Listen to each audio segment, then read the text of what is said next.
At 86 years old, James Garner finally broke his lifelong silence. The man known for his charm, his humor, and his unshakable dignity revealed something the world never expected: 7 women who quietly owned pieces of his heart.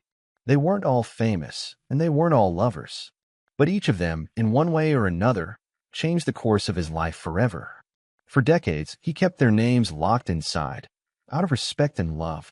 Now, near the end of his extraordinary journey, he decided it was time to speak, time to tell the truth about the 7 women he secretly loved. James Garner was never a man who chased fame. He didn't hunger for attention or play the Hollywood games. He was real, grounded, and honest in a town built on illusion. People called him the gentleman of television, the hero who made decency look cool. But behind that calm smile was a heart that carried stories of love, heartbreak, and gratitude. Born James Scott Bumgarner in Norman, Oklahoma, he grew up during the Great Depression. Life wasn't easy. His father struggled to keep work, and his mother died when James was just 5. The loneliness of those early years carved something deep in him, a need for connection, for kindness, for love that felt safe. When he was a teenager, James joined the military and later fought in the Korean War. Those years taught him what courage meant, but also what loss could do to a man. By the time he returned home, he had seen enough pain to last a lifetime. Yet it also made him appreciate love when it appeared, even in the smallest forms. The first woman he ever fell for wasn't famous at all. Her name was Mary Ellen, a high school friend from Norman. She had soft eyes and a quiet laugh that made James feel calm in a world that rarely was. They spent long evenings talking about dreams and movies. She believed he would be someone special one day, even when he didn't. When James left for war, she wrote him letters that he carried in his uniform pocket. He never forgot her. Years later, he said she was the first woman who made him believe in love's purity. His rise in Hollywood began in the mid-1950s, and that's when he met the second woman who changed his life, Audrey Hepburn.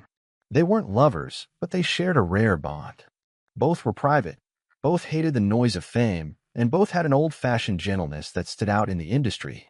During filming events and charity gatherings, they often ended up in quiet corners, laughing about the absurdity of celebrity life. James once admitted in an interview that Audrey was the kind of woman every man falls in love with, not because of beauty alone, but because she made kindness look effortless. The third woman came along when he was already famous, the stunning Natalie Wood. James admired her not for her fame, but for her soul. They worked together briefly, and while rumors flew, what they really shared was friendship with an undertone of what could have been. Natalie was young, vibrant, and emotionally complex. She often came to James for advice, calling him the man who actually listens. In his later years, James said Natalie reminded him of everything he wished he'd had the courage to protect. Then there was Julie Andrews, the fourth woman on his secret list. She and James worked together in the Americanization of Emily, a film that became one of the highlights of his career. Their chemistry on screen was undeniable, but off-screen it was something deeper, mutual admiration. James loved how Julie carried herself with grace and humor, even in chaos. He once said, "Julie was the only actress I could argue with, laugh with, and still feel peace around." Though nothing romantic ever happened, his heart couldn't help but fall for her spirit. But no woman marked James Garner's heart more deeply than his wife Lois Clark. She was the fifth woman on his list, and the love of his life. They met at a Hollywood party in 1956, and within 2 weeks, James asked her to marry him. Everyone said it was too fast, too impulsive, but he didn't care. Lois was calm, strong, and unpretentious. She wasn't a movie star, but she had something rarer: sincerity. They stayed married for nearly 6 decades, surviving the storms of Hollywood and the tests of fame. Garner often said Lois saved his life. During his darkest years, when the pressure of acting, fame, and chronic pain weighed him down, it was Lois who grounded him. She stood by him through every surgery, every lawsuit, every heartbreak the industry threw at him. In interviews, James would smile and say, "She's the reason I never became one of those lost Hollywood souls." The sixth woman was a surprise to many, Lauren Bacall. By the time they met, both were already seasoned veterans of Hollywood. Their friendship began with mutual respect, but James once admitted that he quietly adored her strength and style. "Lauren had fire," he said. "She didn't let anyone define her. She reminded me that class and confidence could exist in the same person." Though their relationship never crossed into romance, James cherished their connection deeply. And then there was the seventh woman, Doris Day. Their friendship dated back decades. Doris had that blend of sweetness and sadness that always drew people in. To James, she was the embodiment of resilience. They shared laughter, memories, and a love of normalcy. In his later interviews, James said, "If there was ever someone who could make the world feel lighter just by being in it, it was Doris." James Garner never used the word love lightly. Each of these seven women represented something sacred to him: innocence, grace, friendship, loyalty, courage, compassion, and peace. They didn't all belong to him romantically, but each one touched his soul in ways that shaped who he became. As James grew older, he often reflected on how these women entered his life at just the right time. When he was lost, one gave him hope. When he was exhausted, another gave him laughter. When he doubted himself, one reminded him that decency still mattered. Love, he realized, wasn't always about passion. It was about the people who make you better without asking for anything in return. As the years began to slow James Garner down, his world grew quieter but more meaningful. The man who once thrived on film sets and red carpets found peace in stillness. His mornings were no longer filled with camera flashes or scripts, but with coffee, gentle music, and memories that played like old film reels in his mind.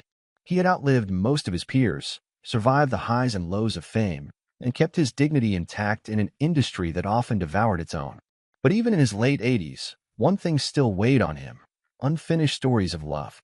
James had always been private, a man who didn't believe in broadcasting his feelings for applause. But as time passed, he realized that silence could be a kind of dishonesty too. The women who shaped his heart deserved to be remembered, not as footnotes or rumors, but as real people who brought light to his life. So he began to talk, not to reporters or biographers, but to a small circle of friends and family. It wasn't a tell-all. It was a farewell of gratitude. He would sit on his porch, the California sun setting low behind the hills, and start talking about them one by one. His voice would soften, his eyes would wander, and his face would carry that familiar half-smile people loved him for. These weren't stories of scandal. They were stories of connection, of kindness, of quiet love that asked for nothing in return. Mary Ellen came first.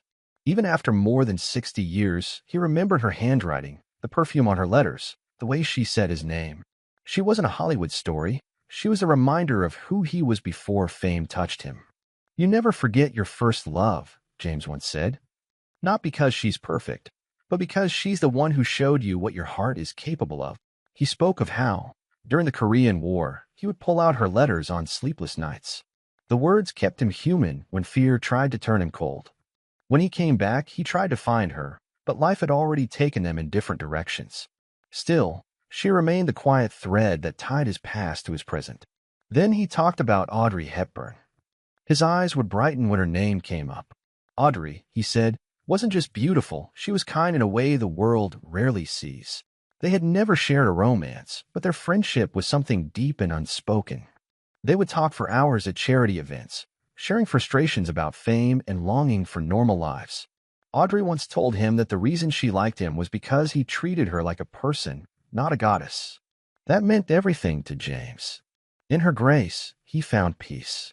He often described Natalie Wood with a kind of sadness. She was the friend who could make him laugh in a heartbeat, but whose eyes carried storms. He said Natalie reminded him of a song that makes you happy and breaks your heart at the same time. When she died so young, he felt a quiet pain, the kind that comes when you lose someone who understood parts of you that few others did. Julie Andrews, he said, made him believe in the beauty of simplicity. Working with her on the Americanization of Emily wasn't just a career highlight, it was a personal joy. Julie didn't act like a star, he said. She acted like a friend.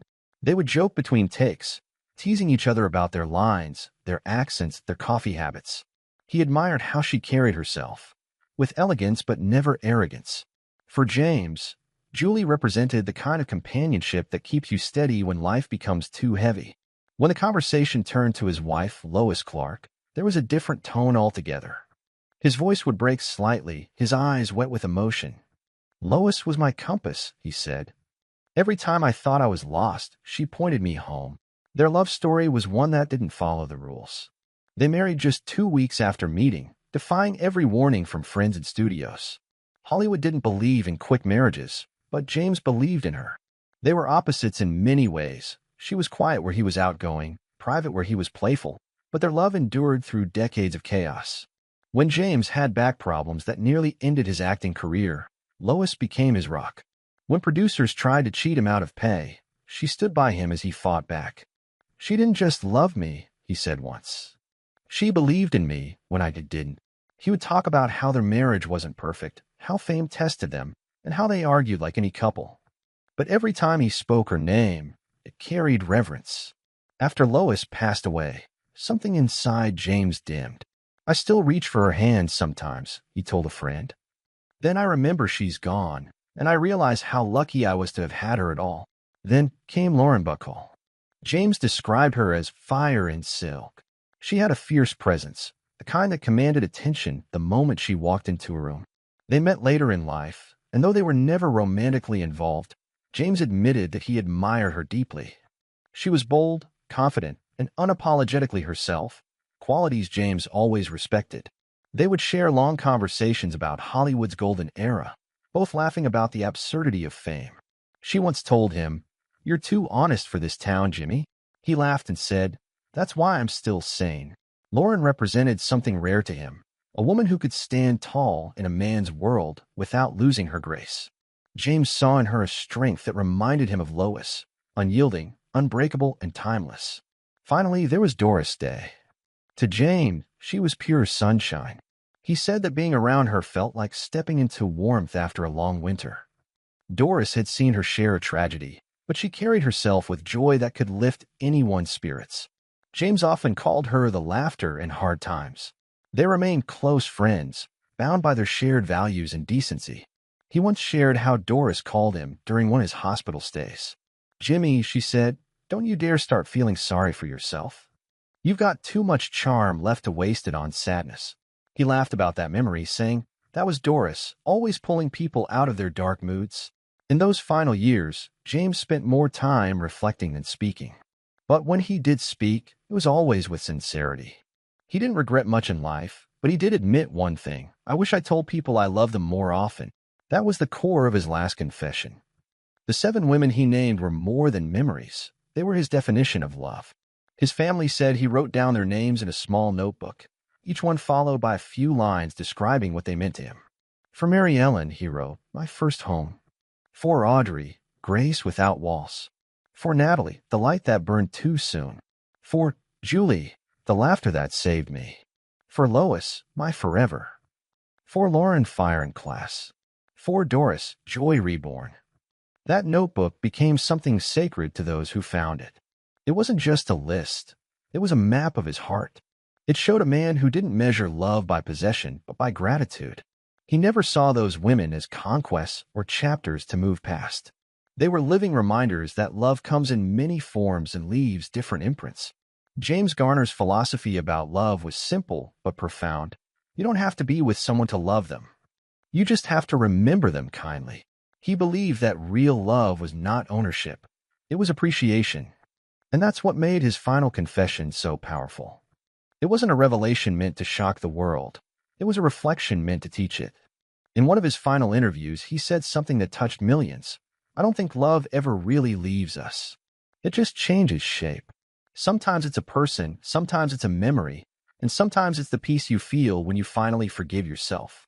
That quote became one of his most shared lines after his death. It summed up the essence of who James Garner was. Not a movie star, not a Hollywood legend, but a deeply feeling man who understood the value of love, friendship, and grace. When he passed away in 2014, tributes poured in from around the world. Co-stars, directors, and fans all said the same thing. James Garner made decency look heroic. He didn't need scandals or headlines to be interesting. His quiet strength and kindness spoke louder than fame ever could.